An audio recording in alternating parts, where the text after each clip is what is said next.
This is a true story of four strangers picked to live in a house, work together, and have their lives taped to find out what happens when people stop being polite and start getting real.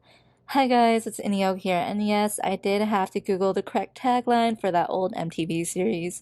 So I'm going to take you all on a nostalgia trip with The Sims 1.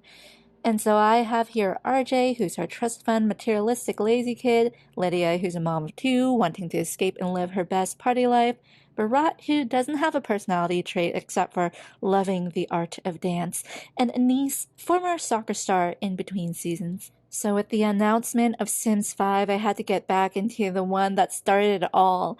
So let me take you back in time. The year was 2000, and I was 10 years old.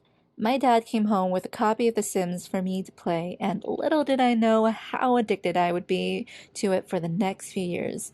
I haven't touched this game in decades after the release of sequels and just not having access to the discs for a while until last year. My parents moved out of my childhood home, and I found most of the discs still intact.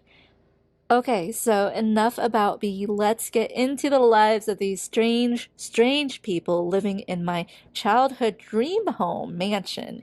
Yes, this is a mansion I would always create when I was 10, and man, is it impractical. Our Sims don't really know how to walk across a foyer from the outside to get to the pool, so they end up walking 10 times the distance around the house. That fits my memory. Right now, I'm playing as if I only have access to the base game before all the expansions came out, but technically this is a deluxe version, so Living Large is installed. That's Livin, apostrophe large. Can't be bothered with full names here. That means no leaving the lot, none of that. But we do have Genie Lamp, Chemistry Lab, Giraffe print wallpaper, and of course a picture of Sunny the Clown, which we'll get into later. I guess we need money now, so RJ got a job as a mail clerk, just the first one that popped up in the newspaper. Both Barat and Anise got a job in politics, but they're on opposite sides of the political fence, so they're kind of competing against each other, and Lydia is unemployed.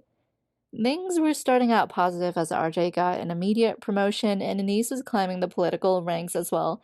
Barat, although the hardest working, never really made it as far as Anise in his political career in these first few days. But this was all Anise's plan as she worked to thwart his every effort to advance, which means tickling him every time he tried to practice charisma in the mirror. Things took a turn downhill when Lydia became bored from being a stay-at-home housewife with no kids and husband, and decided to clean the genie lamp.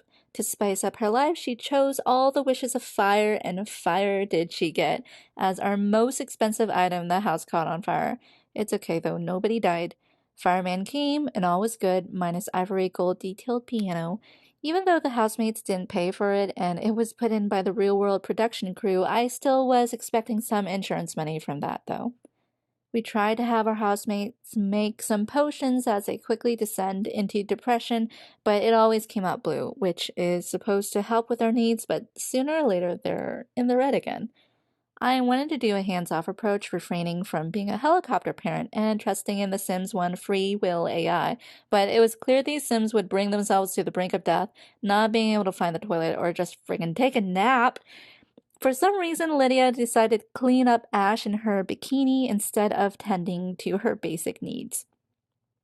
RJ had a sudden burst of creative inspiration after picking up the electric guitar once and decided he wanted a more passionate, adventurous career in music production. No, mountain climbing. Yes, even though his personality trait is the opposite of active, he quit his high-paying job to pursue mountain climbing. It's no surprise when the tragic clown actually showed up, but I didn't remember just how creepy he is. He has endless supply of tears and loves to entertain the best he can even when it means standing over our bed as we sleep, as he makes paper animals he just throws on the ground and sometimes spits at us. Alright, next video we'll try out House Party and we finally get our revenge on the creepy tragic clown. And hey, did you know this gameplay was recorded live right here on YouTube?